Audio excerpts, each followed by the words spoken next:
Monday is here again, and in my part of the world, this Monday finds many of us regretting the amount of food we've consumed over the long Thanksgiving weekend.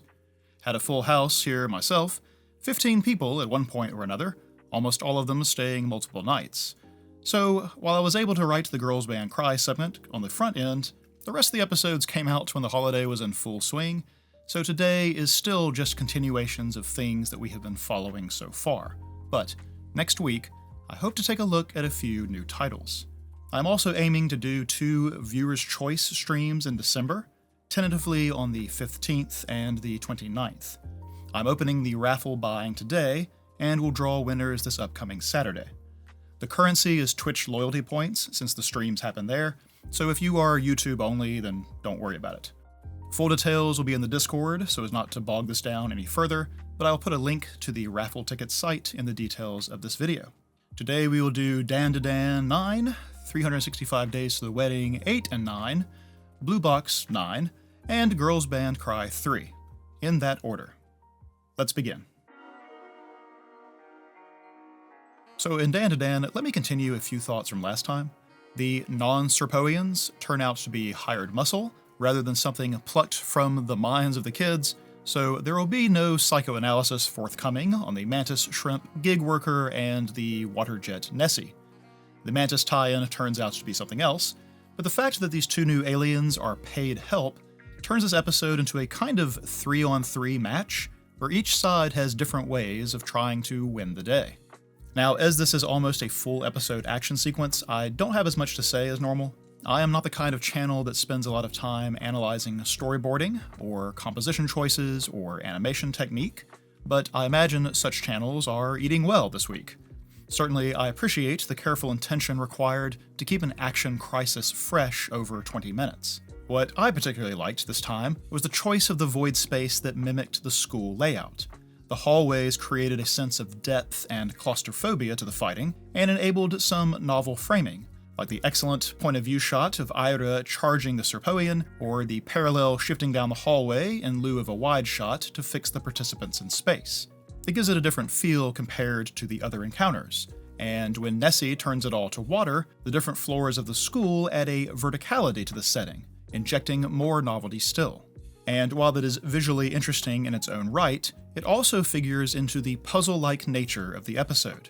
I'm actually reminded of the fight with the Flatwoods monster, with the sealed space, the teasing out of capabilities of both aliens and kids, and figuring out how to coax the nature of their enemy into its own defeat. The difference this time is it's a group affair, one dysfunctional team against another. Since we ended last time with Aira revealing she has inherited Silky's powers, the natural expectation is that we will see her integrate with Momo and Okarun for the ensuing supernatural slugfest. The only question is, what exactly does that look like? And the answer, for most of it, is a hot mess, particularly complicated by the unresolved misunderstanding from the previous episode. Aira will see Okarun in his nudity, and self-servingly interprets it as in a presumption of betrothal rather than a violation committed against him. And so, rather than help her, he first tries to find something to wear. But the other team isn't exactly on the same page either, as the Serpoian has no qualms about attacking Aira in a way that hurts the Mantisian. They're just expendable hired help. Reinforcements arrive first for Team Alien, once the Serpoians are all back on their feet. I said it was a 3-on-3 match, but I mean that in terms of wills, as the Serpo clones are all on the same page. Having all of them together, though, does enable their awesome zone. Okarun tries to draw attention to himself once Aira was on the losing end of things, but shuffling over to her defensively is the wrong move, getting both of them caught by the zone. Aira and Okarun have yet to work together to this point, while we get a first demonstration of the alien teamwork, as the Serpos hold them in place to be punched into submission. But then it's Team Human's turn for reinforcements, as Momo shows up to unawesome the zone. However, she comes in still sore about what she thought she witnessed between Okarun and Aira. It's not exactly a team dynamic just yet, and the first misalignment is Aira calling Okarun by his real name, flattening Momo and therefore the other 2 as well.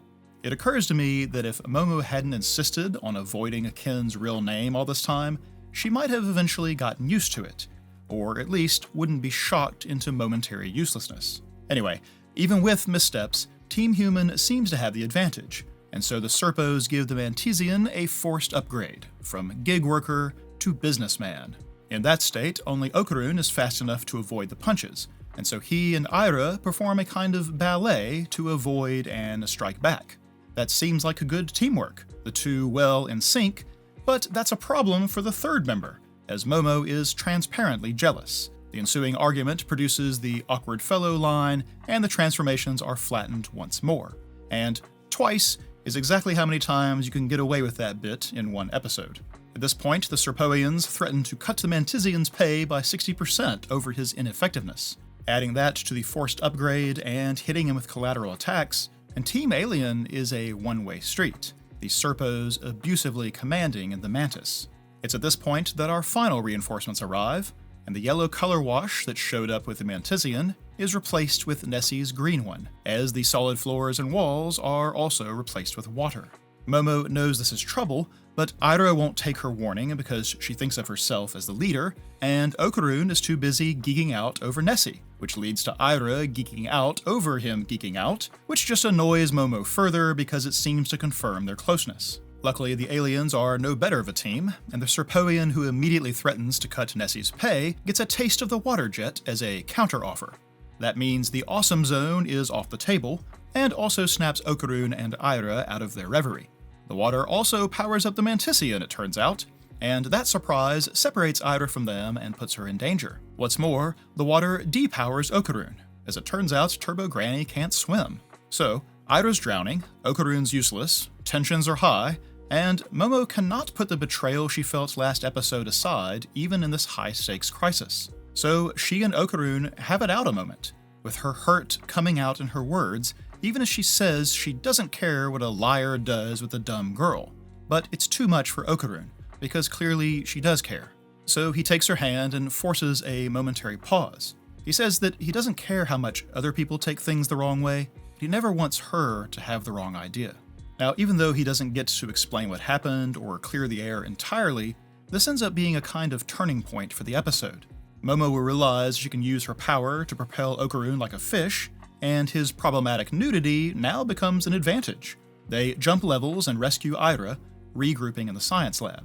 To better facilitate moving through the water, Momo asks Aira to strip, as she does so herself. Aira refuses, as that's something reserved for her wedding night, and once again insists that she's the leader, but she strips nonetheless, undermining both of her proclamations. We might suggest that symbolically, all of them stripping down is like removing the barriers between them, and certainly from here on out, they do act more like a cohesive unit than they had to that point. Interestingly, the aliens also go through a team-up at the same time, but theirs is of a different variety. The remaining Serpoian can apparently force the other two to fuse with itself, taking control of the two unique attacks directly. Throughout the episode, then, the Serpoians have tried to run their team purely as a top-down affair, and this is the final iteration, supplanting the will of the others with its own. So, in the final showdown, the alien team is in perfect sync but with a single decision-maker, while our trio retain their independent wills. I'm sure you can derive some kind of commentary on social structure out of this, but pragmatically, this means that Team Human can operate independently and cover each other's weaknesses, so long as they can trust one another. Now, defeating the Voltron aliens is the culmination of the puzzle solving and the actual Mantis Shrimp tie-in. Momo had just heard the information in class, and Okarun noticed the increased water punch power was like a Mantis Shrimp, so she conjectured why they likely pull their punches when in the air. Momo has to trust that she will be bailed out once the arms are destroyed. Aira cuts off the water jet, and she and Momo together set up a road for Okarun to run down, only possible because they stayed together but separate from Momo, the very arrangement that bothered her earlier in the fight. Then, the full throttle down the alien's throat finishes the day and lands them back in reality.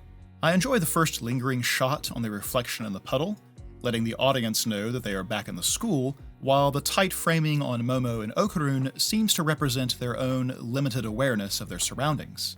Relief is certainly the main thing they are feeling, not even noticing their own entwined state, which by itself suggests that Momo's sense of betrayal softened a bit in the last part of the episode. And while being stripped down might have symbolically linked them during the fight, it now links them in a much different way, as the whole school pours into the hallway to witness their compromised state. And hey, Aira is part of that team as well, so all three end up having what must be the worst school day of their lives. Hilariously. My only wish for next episode is to hear commentary from Momo's two friends about this last scene.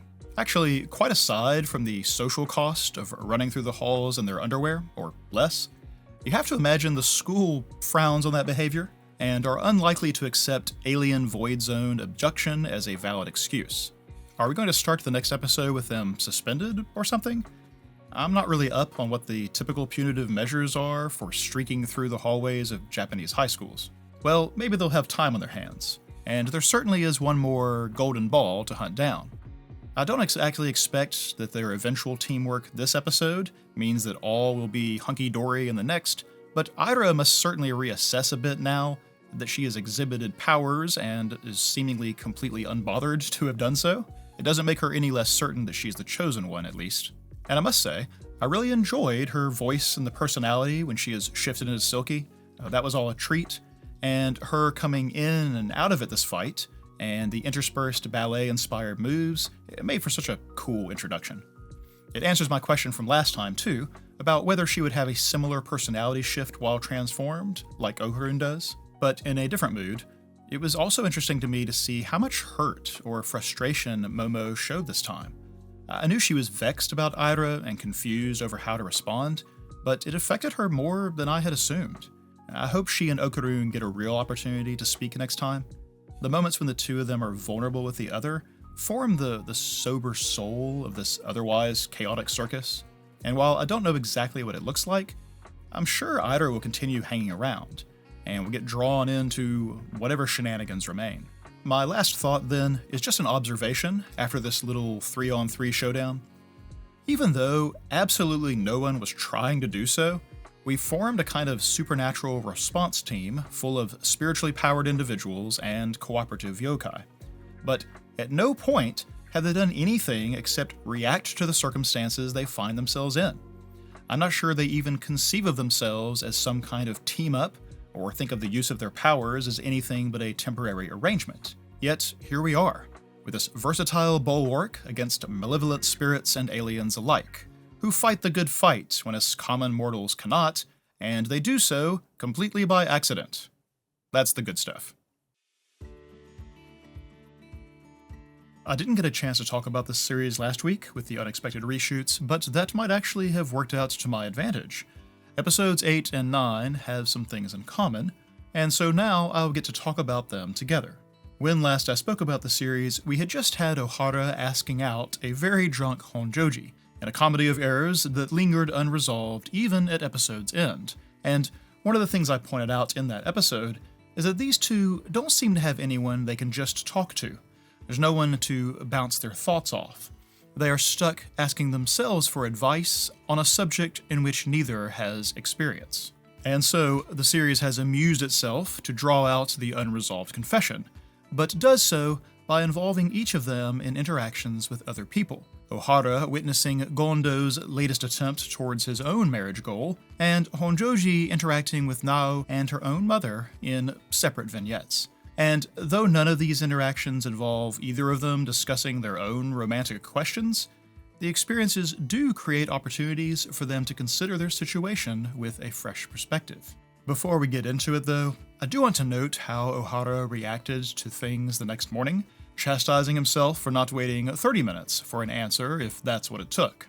It's a joke, sure, because Honjoji saying nothing at all for 10 minutes was already way outside a normal reaction.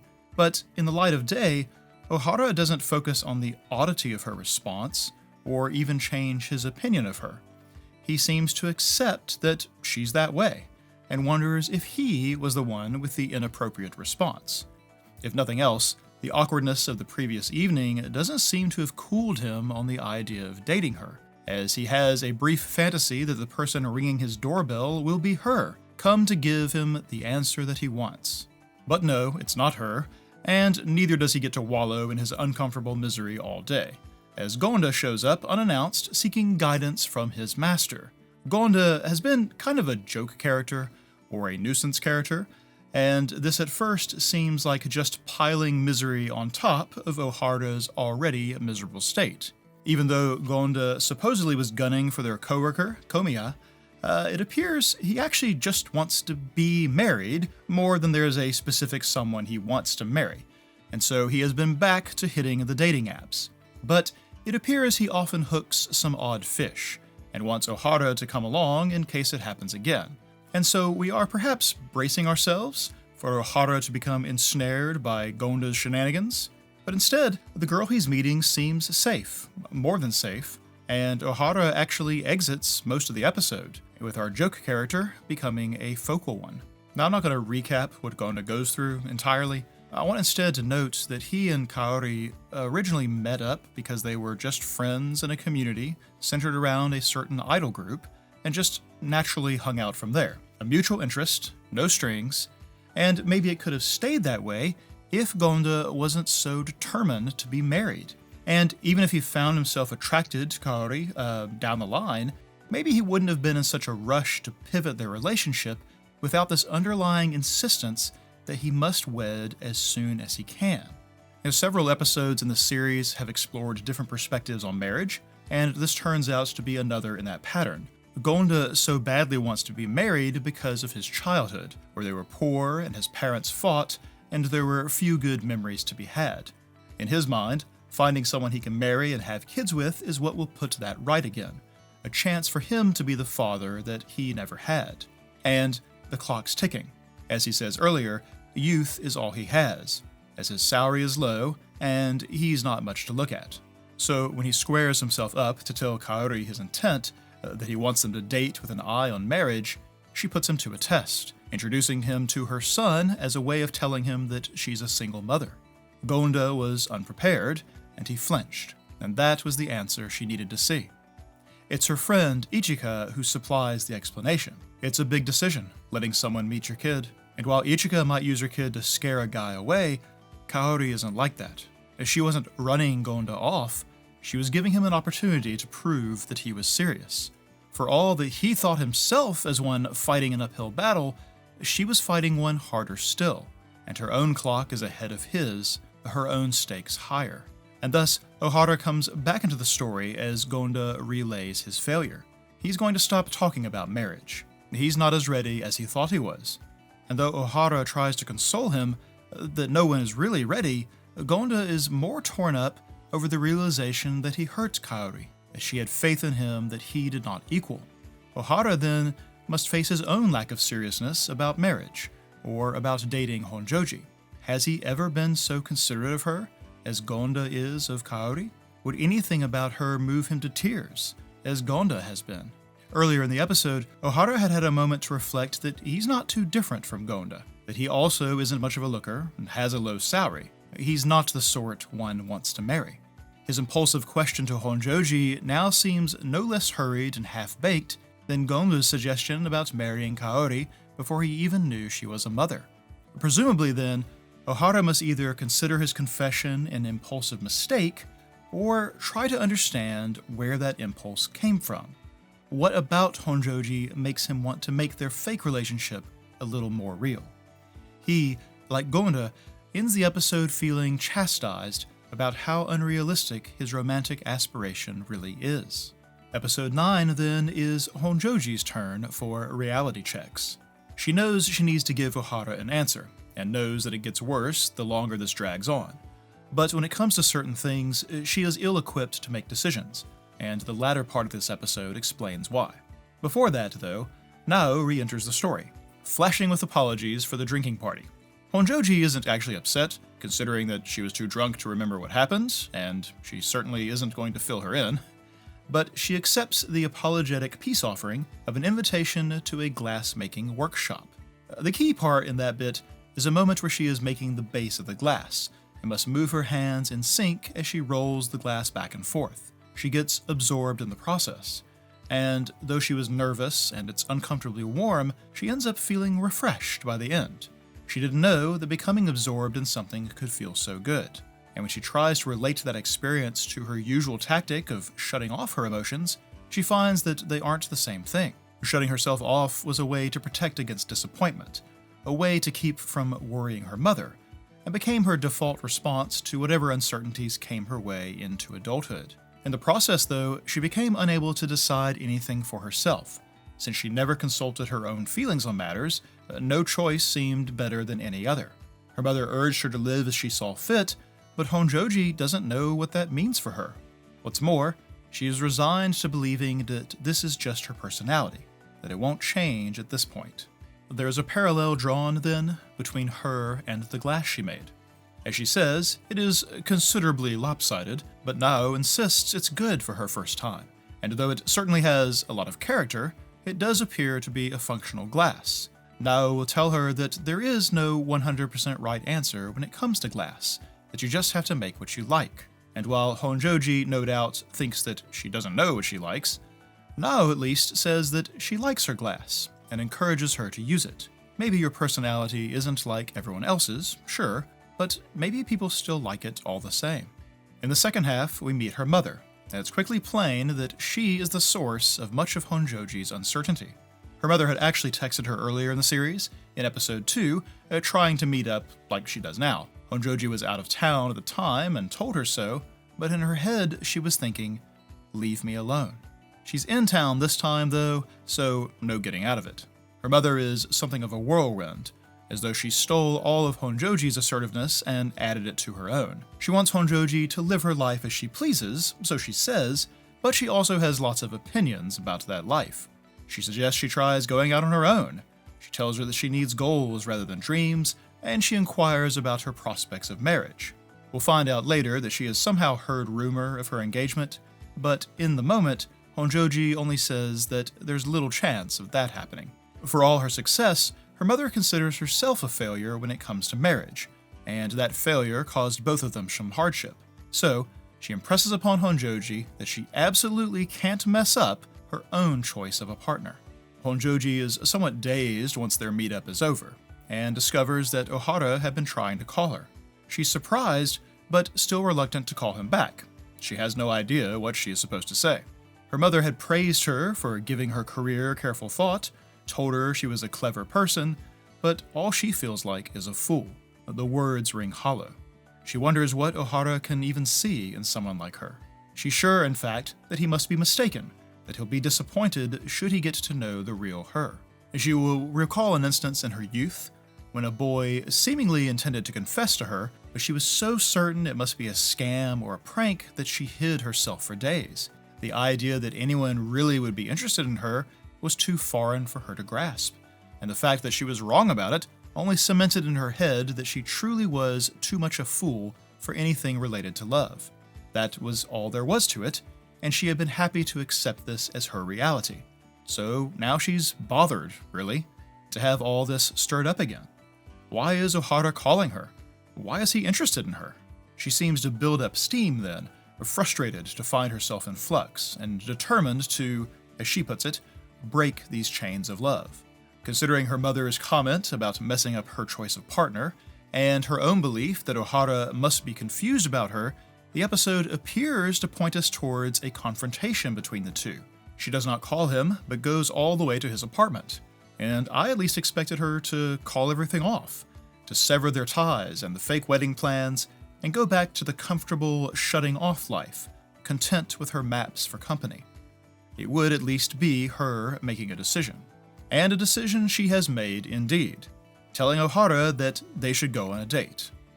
Wait, what? While I'm definitely cackling a bit to imagine Ohara's whiplash, especially since he thought she was ignoring his calls on purpose, I still needed a moment to try to parse what brought this on from Honjoji. Thinking back over the episode, Honjoji spends time with two different women whose energy and social assertiveness vastly outstrip her own, but though she felt drained and overwhelmed after the time with her mother, she was refreshed by her experience with Nao. Her mother complimented her in ways that rang false, and encouraged Honjoji to do what she wanted, while actually suggesting things her mother herself would do. By contrast, Nao guided her through the unfamiliar glass-blowing process, letting her do as much as she could, and she found the immersive concentration pleasant. She felt emotions, but was unbothered by them.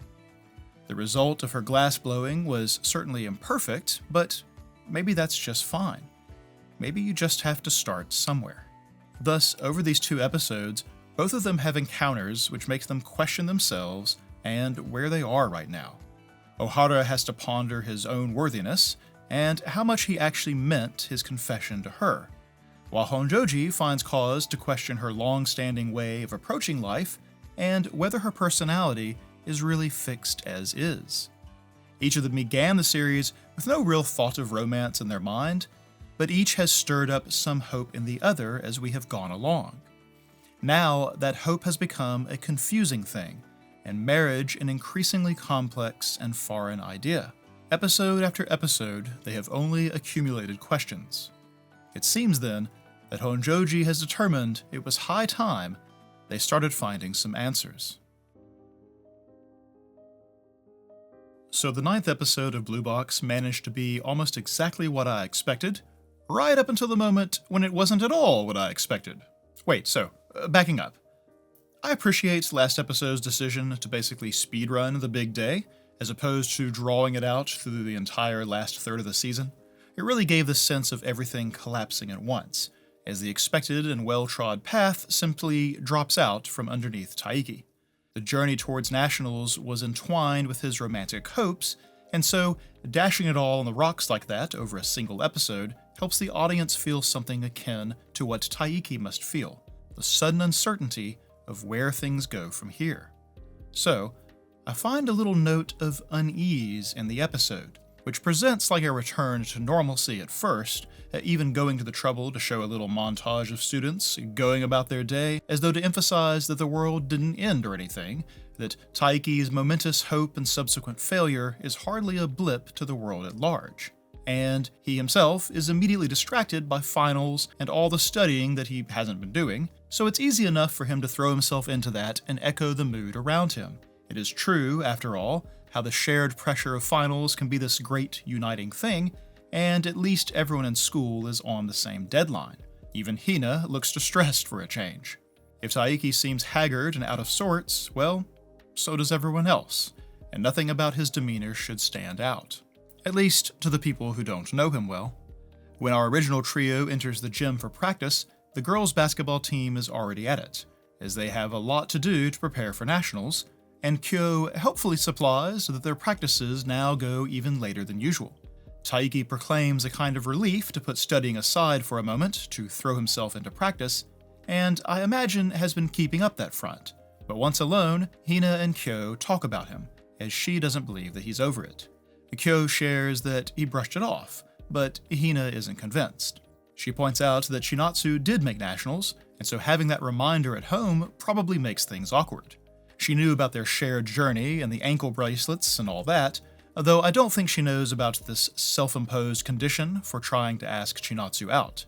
Either way, she isn't reveling in the idea that things may be strained between her crush and the girl he's chasing.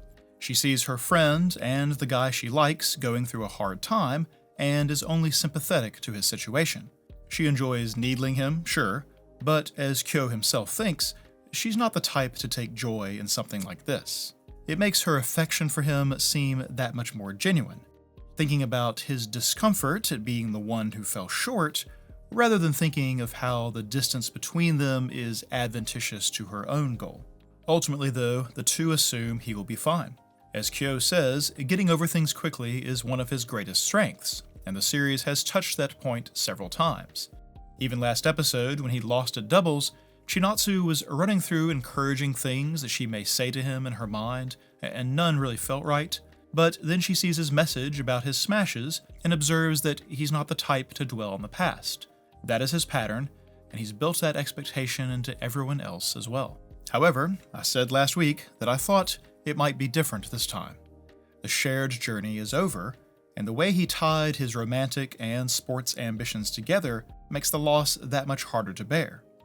Fortunately for him, he can mostly avoid interacting with her right now.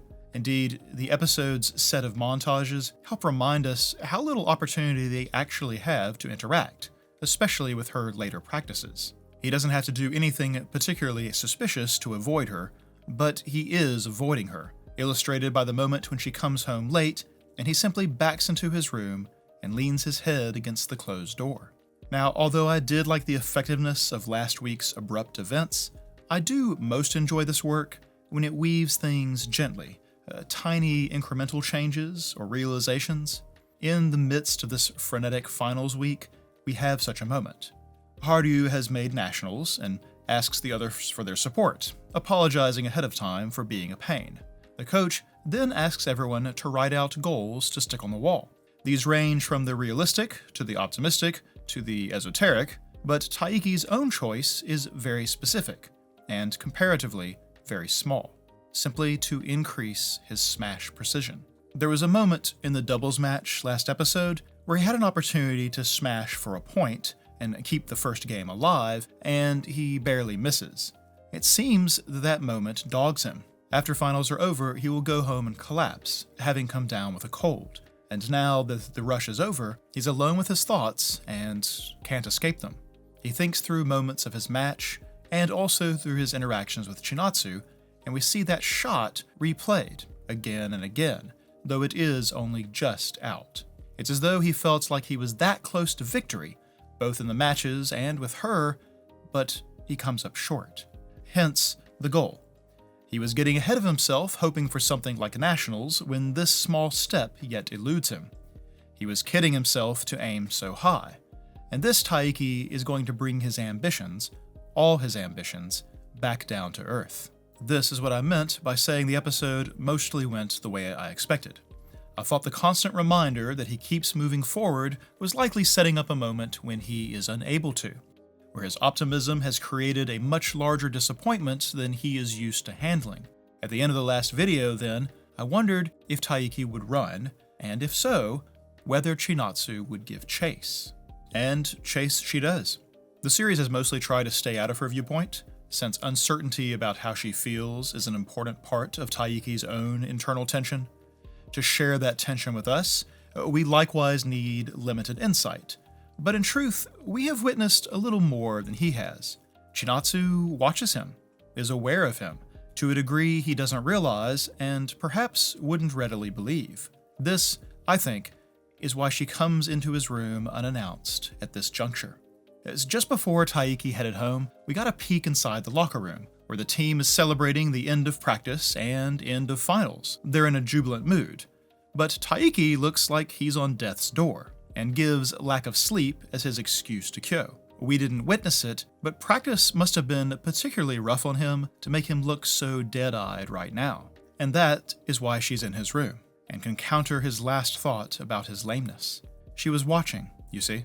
She could see he was unwell in that practice, was thinking about him despite her own team's focus on preparing for nationals. And knowing that his mother would be home late, she has come straight to his door, straight to his bedside to feel his forehead.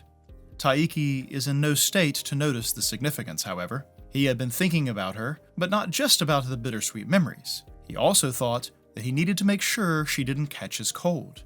I imagine he'd be mortified to do anything that interfered with her journey towards nationals, even if he can no longer walk alongside. She is unbothered, though, and sets about taking care of him. I don't think you have to read romantic motivation into it, either. Chinatsu tries to be very conscientious of the Inumata household, and stepping in for his mother seems like something she'd want to do out of gratitude. But she isn't doing the bare minimum either, even when Taiki tries to suggest that she can let him be. Instead, she asks if they can talk a bit, as they haven't been able to lately.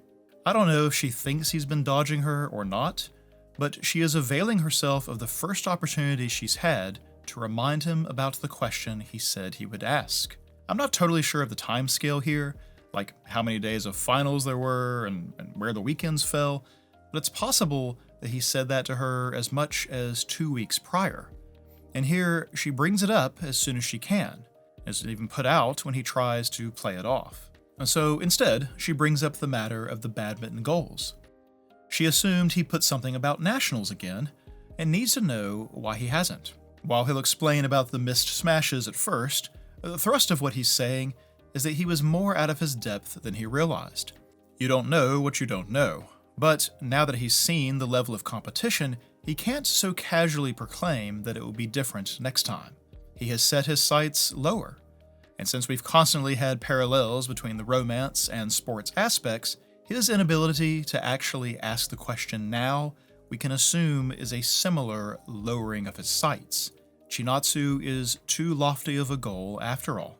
An aside, but I do also like that he doesn't just explain why he wrote what he did, he also used the opportunity to praise Chinatsu. She went through the same thing, falling short as a first year, and saw the level of competition she would need to overcome, like he did. But she recommitted herself to strive towards nationals all the same, even with the added hurdle of separating from her family to try. He is in awe of her, basically, and I imagine this contributes to his belief that she is too much for him to strive towards. In fact, she makes this very quiet giggle to hear him say this. He'll hear it, and he'll think that she's laughing at him, but, my man, that is the giggle of someone thinking to herself that you're being cute. Now, while I don't think she knows this about him, this whole that he pursued nationals to feel worthy of her, she proceeds to encourage him to keep pursuing her, basically, as she wants him to continue to have lofty goals. No matter how out of his depth he may feel, if those goals drive him, then that's enough. Those are the kind of people she wants to root for. And by the end, he relents and says that he will add nationals to his goals after all. To keep the parallel, then, he will also add her back to his list. And then, the part I didn't expect. Maybe exactly because it's such a tired trope. He's too dizzy to stand and falls right back down on the bed, while her attempts to catch him leaves her partially beside and partially on top of him. It's not exactly the lucky pervert trope, really, since he's the one pinned down and she's only partially leaning on his chest, but the unexpected intimacy is still the same. They are not really that entwined, and she could easily sit up or roll off, but she doesn't. She's almost studying him, and he weakly looks away and apologizes. I especially like the apology. It's slow and helpless, with a hint of embarrassment as he explains his dizziness. It reminds me of the second episode, when she was in his room and his space, seemingly unbothered while he felt flustered to have his crush so close at hand.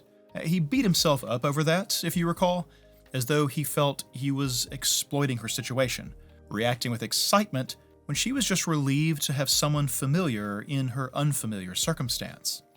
Even in his feverish state, he is again defaulting to the assumption that he has done something wrong. And so as she lingers still, and then lifts her hands up towards his face, he doesn't quite know what to think. It's painful to cut it off right where they do, but Chinatsu moving her hand means that she is not remaining on him because she is too stunned to move. She wasn't in a hurry to leave his room, and she isn't in a hurry to leave his side. Maybe the most innocent possible thing she could be doing is feeling his forehead again, but it is awfully protracted if so. Now, I don't know what to think is most likely when this resolves next time. Someone coming into the room to witness them is the most tropey way to do so, but unless it's like Kyo, I feel like that would inject a lot of drama into the series. Maybe she is reaching towards him subconsciously and will simply pull back once the full situation occurs to her. Or maybe he will even wince away in his confusion, or remember that he's worried she'll catch his cold. Whatever happens, I expect Taiki to come out of it confused, but determined to understand. I foresee a use of that penguin sticker in the future. And so, lastly, I want to bring up something Taiki might have forgotten, or at least overlooked. And by way of introduction, I'd like to point something out. Back when Chinatsu found out about his own goal towards nationals, she gifted him a matching ankle bracelet, even tied it on for him. Presumably, the two of them always wear them, but we rarely catch sight.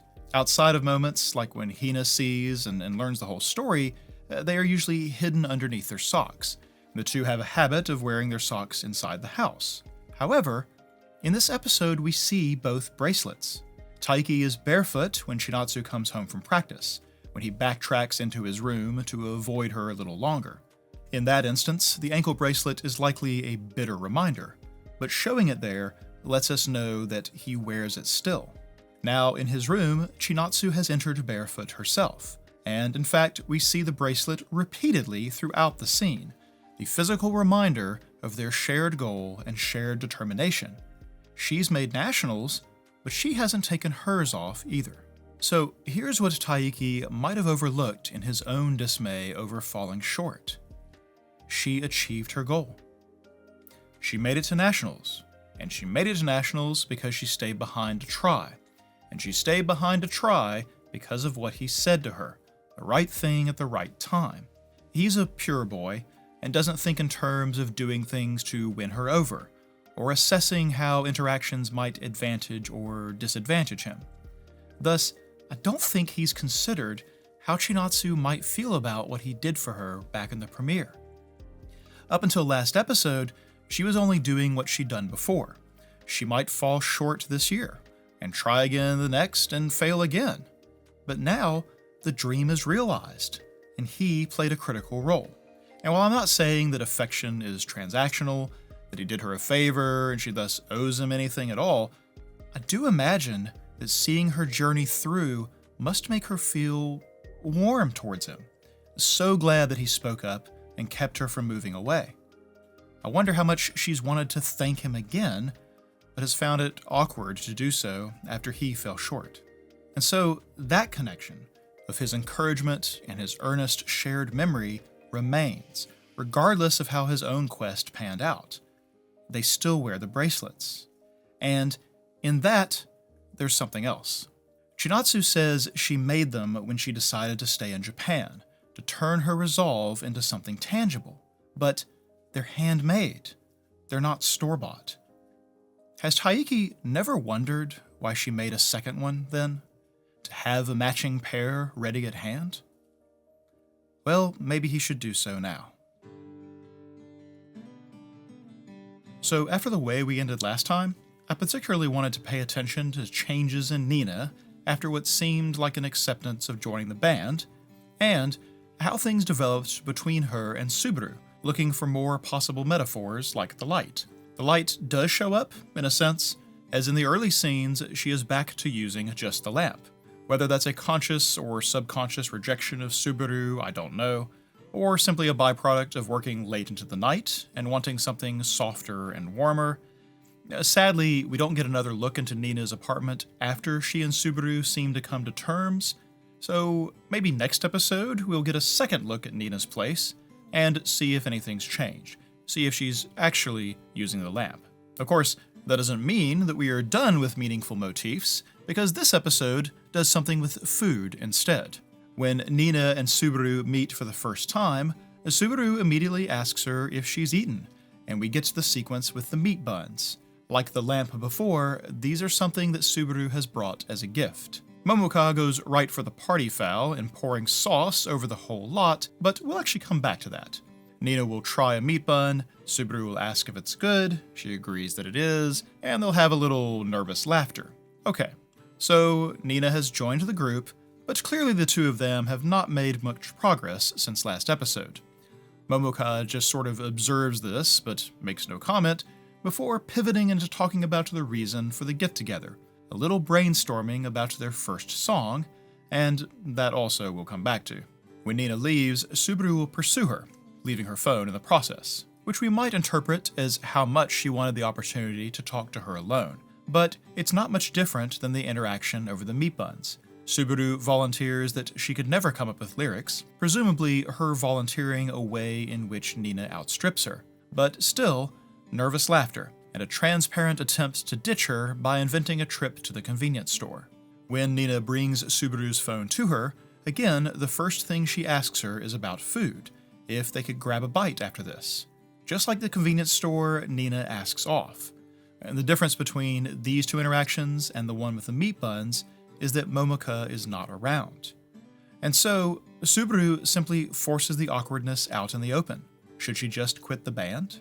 There are other bands, after all. And Nina, realizing that Subaru is misinterpreting her behavior, joins her for the meal anyway. It's one thing for her and Subaru to remain strangers, but wrecking the band, and especially negatively affecting Momoka's return to music, it's enough to push her to do something that she would rather not. This meal, then, is sort of a critical juncture for them. As it happens, we're not so different, you and I. Despite Nina's own conviction that she made the right choice, it turns out she's somewhat embarrassed at being a high school dropout. She's momentarily taken aback to learn that Momoka shared that information with Subaru. Momoka is a dropout as well, so Nina has no inferiority complex there, but she assumes that Subaru is succeeding in the traditional way. Nina is very self-conscious about her status, which came out a little last episode when explaining to Momoka why she had to get into university. If she remains just a high school dropout, then she is done for. She views her situation that way, and thus assumes other people would as well. So it's not only the way she feels inferior to Subaru as she perceives her, but that she also presumes Subaru would be looking down on her. And of course, that's a kind of accusation, and Subaru understandably gets upset in turn. Something really telling in their shouting match is how Nina draws a delineation between their situations. The fact that acting school doesn't give a diploma isn't the part that Nina cares about. Instead, she believes that Subaru is chasing a dream to do so, and that makes all the difference between them, that she has something she can say proudly. Nina is painfully aware that she does not have a dream. It came up in the premiere, after all, as Momoka naturally assumed that she came to the city for such a reason. So now there's Momoka with her clear driving goal of forming a band to make music, to say nothing of the success that she's already had, and Subaru, who is her age and seems to have two goals, while Nina is over here struggling to do the thing that she technically came here for, while knowing it's just the lesser of two evils. Thus, the reveal that Subaru is not an aspiring actress, and in fact has been railroaded into it by a family member is, well, a whole new world. She also hates herself for going along with it. The people around her just assume she is pursuing the family business, not that she herself is chasing a dream like Nina believed. Nina has found a fellow outsider, someone else who feels like they were living a lie. So then, the third meal, a return to the beef bowl place from the premiere. This time, Subaru and Nina do not nervously laugh, but actually kind of have a go at each other. Subaru feeling comfortable enough to poke fun at Nina's hoarse voice, and Nina willing to give her both barrels of the Pinky Bird.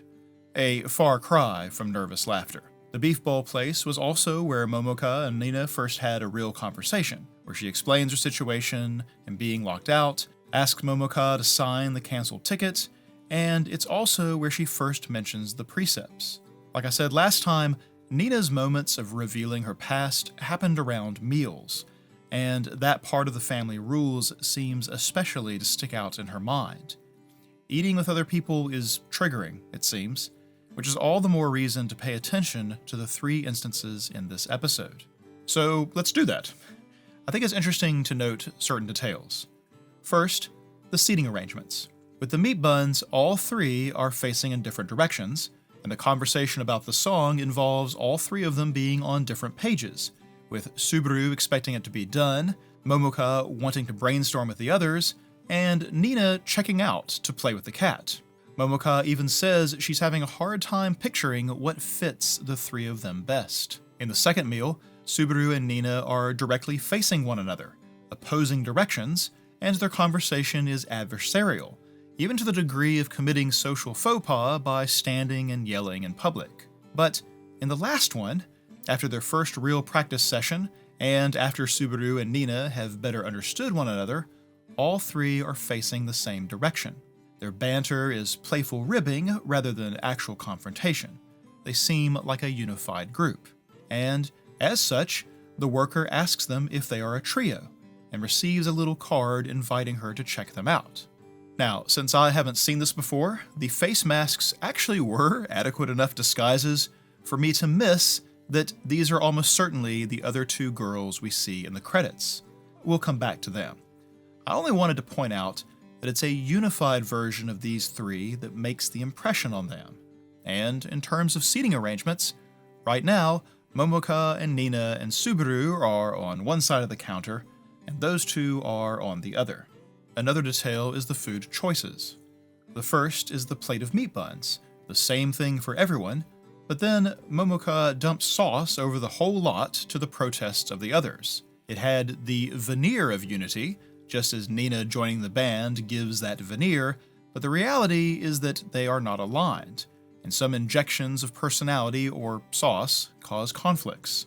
Ultimately, the meat buns go mostly uneaten. In the second meal, the adversarial one, the two of them get completely different items, a burger and a dog, but both are shoved into the same basket, which pretty aptly describes the situation Nina thinks she's in. But at the final meal, all of them get the same thing, with tiny personalizations. No onions for Subaru, and a beer for Momoka.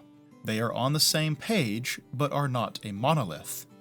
And interestingly enough, all three meals are gifts. Subaru bringing the meat buns and offering to treat Nina, while Momoka treats them for the beef bowls. Finally, I'd also note what comes immediately after each of the shared meals. The meat bun meal is sort of confused, and Momoka's question is about what kind of song makes sense for them. And so Nina shares what she has managed on the little music composition app.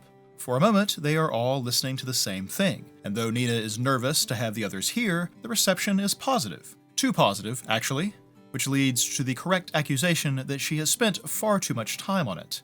The thing I want to point out, though, is that Nina's effort in trying her hand at music, her enthusiasm for it, is what the conversation after the first meal is about.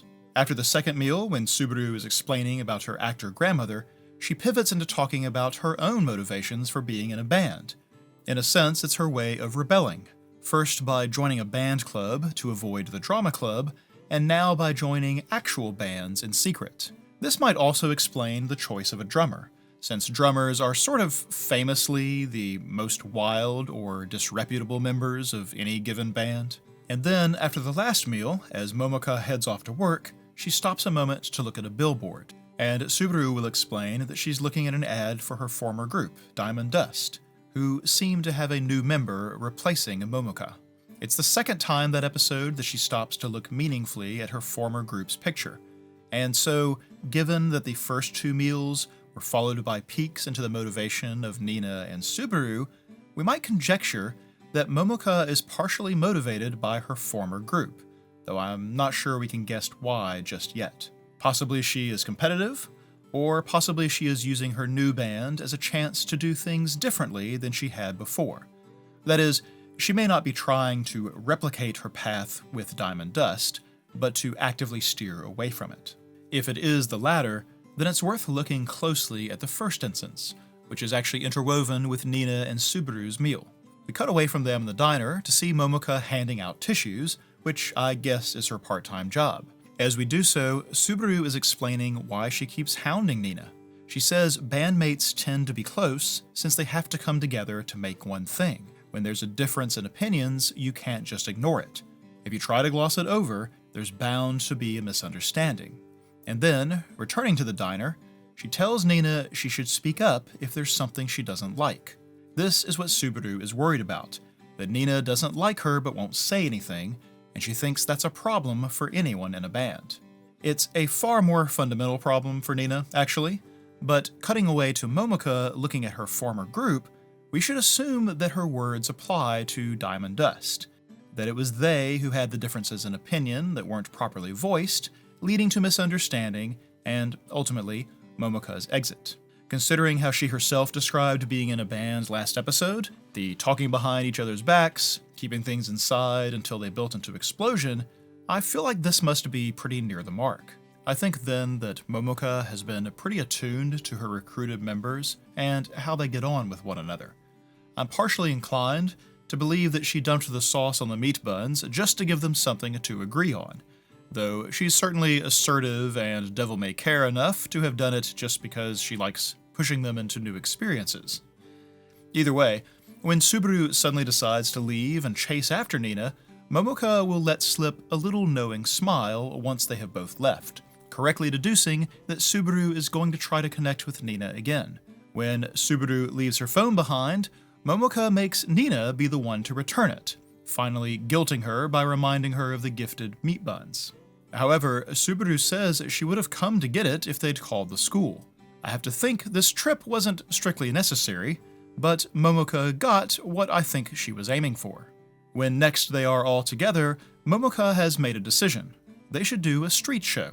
In fact, She's just gone ahead and reserved a spot for the weekend. I'm amused how appropriate it is that Momoka has a cracked up phone screen, and how the other two have the same reaction, sitting on the same couch. Another reinforcement of their heart-to-heart having changed the dynamic. The street show is a surprise, as the other two thought they were going to make a song and a video first. They'll still do that, but Momoka says she feels a live show is the right call for this particular trio, and she grins conspiratorially as she says so. Evidently, they sent the picture of the two of them in front of Hachiko to them, and Momoka says they were oozing with misery and discontent. Well, neither of them much like that comment, but Momoko replies that it's exactly why she reached out to the two of them.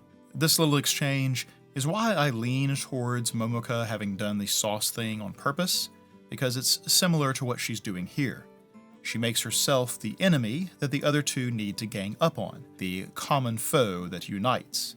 Saying that their misery is what made her reach out to them is also unifying, and it jives with her belief about what a band is, a group of people who have a lot of stuff they want to say. See, the real hurdle for Momoka's new band isn't practice, or talent, or marketing, or any of that. The two main things that need addressing are the dynamic between her two recruits and Nina's personal turmoil. I said last time that I counted Nina's inner state as a conflict, and one that Momoka seemed motivated to address, and this episode seems to bear that out. Momoka helps assist Subaru's attempts at befriending Nina, and that feels like it's in a workable state. To address the other hurdle then, Momoka will challenge Nina personally at several points. The first is after Nina shares her song composition, and Momoka correctly guesses that she spent a lot of time on it. This is just another reminder to her that she is doing this instead of studying, and she starts to take her leave, but they have a conversation in the entryway first. At first, Nina tries to blame Momoka for introducing her to the app, but she won't accept fault, and Nina agrees, because she is still, at heart, a mess of contradictions. Momoka offers to delete the app, but Nina doesn't want that either, so Momoka demands to know which it is. Amusingly, Nina will speak as though she's continuing the argument, but is really just saying what she needs to do aloud, before taking back her phone and leaving in truth. The key part to this encounter, I think, is how Momoka chases after her, refusing to let her just flee the conflict between what she wants to do and what she is supposed to do. The next time she challenges her is when she coerces her into taking the phone to Subaru, which we've already discussed, and so that brings us back to the street show. And just like with the app, Nina tries to walk out of the conflict entirely, once she realizes that a street show involves a live audience. And likewise, Momoka pursues her, challenging her over her instinct to flee. She reminds her that she already sang in front of people at the train station, but Nina says that it isn't that easy. She doesn't have experience. So Momoka says instead not to worry. If worst comes to worst, she'll do something. But Nina uses that to suggest that Momoka just be the one to sing in the first place. Then Momoka will make a personal appeal that she wants to hear Nina sing, and she'll understand why if she does so. And when Nina still is unmoved and starts to leave, she'll ask if she's quitting the band. Though Nina says she is at first, Momoka is completely unworried, even stops Subaru from pursuing her, and sure enough, Nina returns. And so, to recap, Momoka tackles Nina's hesitancy by reminding her of a past success, then by trying to allay her fears, then by a personal appeal, and then with a threat. For someone like Nina, whose inner life is so chaotic, it seems the best tack is to match her with your own chaos. And when Nina does return, Momoka hits her with some biting insight. That she's scared, and that whether she succeeds or fails, she's going to regret it either way because that's who she is. And since she's that way, she might as well go out and sing how she really feels. Momoka will challenge her to put her anger into her singing because it's the truth about what's inside. That sets the trap, as Subaru will put it, when they rent a little advanced karaoke box to have a practice session. Somehow Nina still wants to run away. I mean, what did she think they were doing here? And Momoka will say something I think is rather important. It happens during this neat point-of-view shot where the camera is inside the TS jack, framing Momoka in a circle, effectively a spotlight. She tells Nina not to be scared. It's practice. it's going to suck. And after the jack is plugged in, we shift to just Nina, and Momoko will continue. We're gonna fail. This really is the advantage Momoko has and the barrier that Nina is crashing up against. Nina is afraid of failing, afraid of losing, even walking right up to the edge of trying this new thing she's excited about.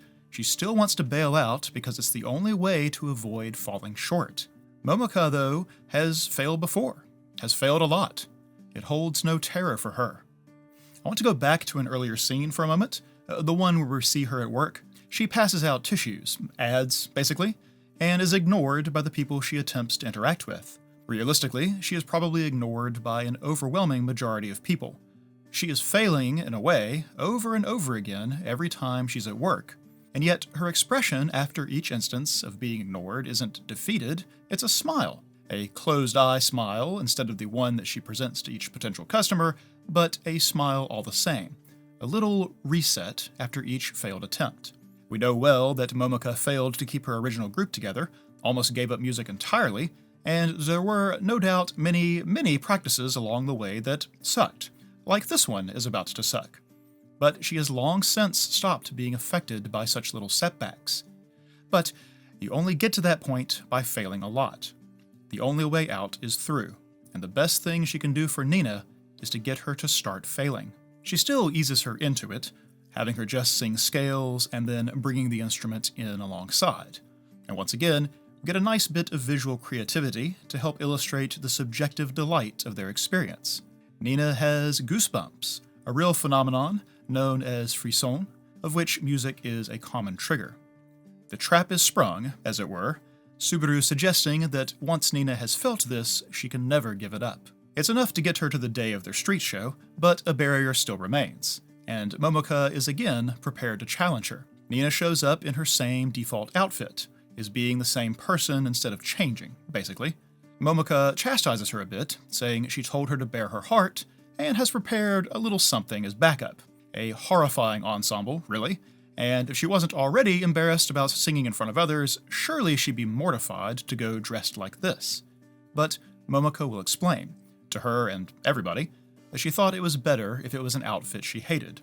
Certainly, Nina will make sure she picks her own stage outfit next time, but it also heightens her emotional state. Momoko wants her to express what she really feels, to put all that anger and angst into her voice, all that self-contradiction.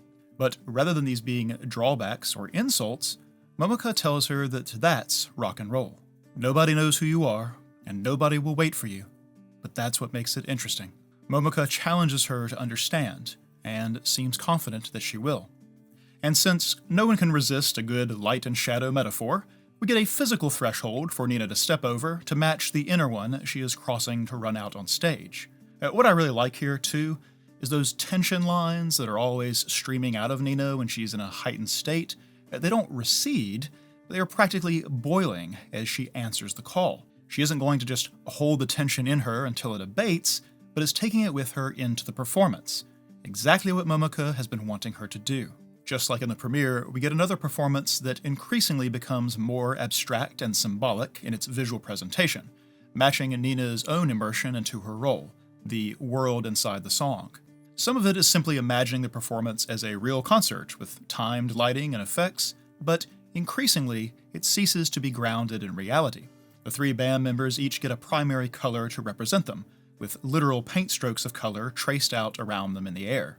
And then comes a point where the only color at all is on the stage, with the crowd and surrounding area converted to black and white, and the actual individual audience members turned into clones of Nina in her outfit. The lyrics over that part even say, "There are so many people to take my place. You can't just tell me to be myself."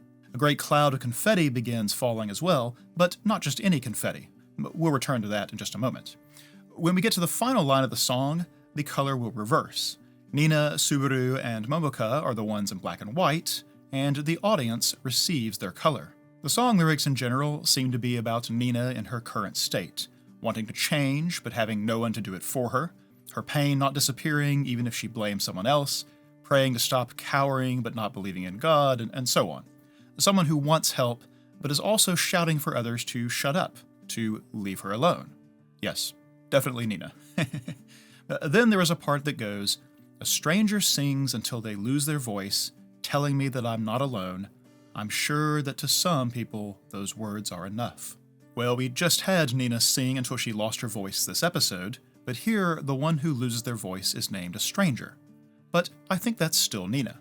It's rather that the Nina who is trying to encourage herself, to get her to believe in the idea that she doesn't have to be alone, that one is the stranger, the voice in Nina's head that she can't bring herself to trust. I think perhaps that is what the Nina clones in the audience are all about, that even though Nina is singing to an audience in a literal sense, she is singing to herself in reality, trying to believe in her own message. If that's near the mark, then the transfer of color suggests to me that she is beginning to accept the idea, that she receives the message of the song. Since it ends with her exulting in the experience, I think we can count it as a success. Just as we ended last time with the light coming on in her room and she gives in to joining the band, we end this one with her bathed in warm light, face upturned like she's basking in it. And since each episode has had parallels between the first and last scenes so far, we can count on having a new set for episode 3. Really, anime originals have no excuse when it comes to using their openings and closings effectively, being designed from inception as 22-minute chapters of an episodic story. This time it begins with Nina playing with the songwriting app, which she is doing to the exclusion of her studies. And although she fusses at herself and tries to focus back on what she considers her most important task, she repeatedly strays back to making the music. She'll even imagine several versions of herself forming a band and playing each role for the piece that she's writing. Now, we know Momoka added at least part of Nina's song to the one they practiced, so here at the end, she is getting to perform at least some of what she wrote with the app. Rather than a band of Ninas, it's an actual band, and we get a crowd of Ninas instead. We also get that special confetti. They're irregularly shaped, and every once in a while you can catch a glimpse of what they really are. Worksheets or homework or something from the cram school that have been ripped into small pieces. In the opening scene, and for a lot of the episode, studying is her main goal, and this music stuff keeps getting in the way. But at the end, the schoolwork is ripped up and serves only as an accessory to the musical performance. The order of her goals has changed. There's even one last little stray bit of paper in that shot where she's beaming at the sky to help emphasize the swap. Since we're talking about goals anyway, let's shift to that section. As I just said, it appears that the order of Nina's goals has changed. This is just as significant to a plot as the addition or completion of a goal because of how it affects a character's priorities. I don't know what that portends for her long term, but considering that Nina's problems are largely internal, it might be an important positive change. Her family might not agree, though. Momoka seems to have completed her in-episode goals of getting Nina on that stage and coaxing her and Subaru into a better place. We still don't know if she has any macro goals for the band. And Subaru basically is in a rebellious phase and just wants to bang drums however or wherever for now. In conflicts, I imagine that Nina's internal strife is not suddenly solved, but it clearly motivated Momoka now, and I imagine will continue to earn her attention. If Nina has indeed accepted the message of the song, then maybe she will be more cooperative with Momoka's challenges. It's possible that Nina being too distracted by the music to handle cram school could be a conflict. I confess I don't know enough about what she's doing to know what to look for. If it's a simple pass-fail on college entrance exams, like at the end of it all, then it may not be worth trying to track. We also don't yet know what Momoka's meaningful glances at the new Diamond Dust poster will do for the story, so there's nothing to add there yet either. In characterization, this episode really goes hand in hand with the last one when it comes to Nina, a part 1 and part 2 of what she needed to experience to ever step on that stage. I think I'd like to note, she does struggle a bit with embarrassment on top of other issues. We talked about being self-conscious over dropping out, but there is also the segment where she's taking the picture of Hachiko, and passing girls make a comment about her being a country bumpkin. And so when Subaru suggests they take a selfie there, she protests, using their words, but Subaru not only doesn't care, the accusation is true. An interesting straightforwardness from the girl living a lie in acting school, but nevertheless good advice to Nina, and an echo to what Momoka says repeatedly. Speaking of Momoka, I do like that we get a return of her mischievous side this time, with the sauce and the empty threat of the band. The surprise street show, the outrageous outfit. I like how she slowly turns up the heat on Nina over these last 2 episodes and never seems deterred or worried. Hard to believe she almost quit, seeing the way she is now. For Subaru, last time I wondered whether being an actor or being a drummer would more inform her personality, and now it's not even something to ask. A drummer is part of the rhythm section of a band. They keep time in order to ensure everyone stays in sync. And Subaru's behavior this episode is precisely that. She tries to keep them all moving to the same beat. The gift of the meat buns, the determined pursuit of Nina, the way she explains about bandmates needing to be close, and the way she either expresses solidarity with Nina or with Momoka, depending on what seems to better serve the overall interest of the group. She doesn't try to write music, or make plans, or lead anything, really, is content to just be the background supporting role. Drummer it is. And though we don't have names for them yet, we've had 2 little encounters with the workers at the beef bowl place. When Nina flips them off, the shorter one is ready for a fight, while the taller one holds her back and maintains her pleasantness. And this time, the same tall one will suggest giving our trio their own card, while the shorter one suggests they do so only after checking them out first. It's brief, but we can tell they have different and perhaps complementary personalities, with the taller one the more social and optimistic type, and the shorter more confrontational and cautious. If they indeed come check out their street show, then maybe an introduction will be in order soon. For world building, we add Subaru's situation to the mix, and she suddenly makes a lot more sense to us. Whether her grandmother being famous will matter to the story, I don't know, but we can keep it in mind all the same, like maybe she has connections. There's the 2 Beef Bowl girls with their own group as well. Since Momoka's band only has a placeholder name for now, perhaps a merger is in store, where we can alight on something more permanent that isn't one group or the other keeping their name in place. We should also note that the Song app enables Nina to do a lot of songwriting on her own, so even without any music education, she will likely contribute to the group's original work and the kinds of things they sing about.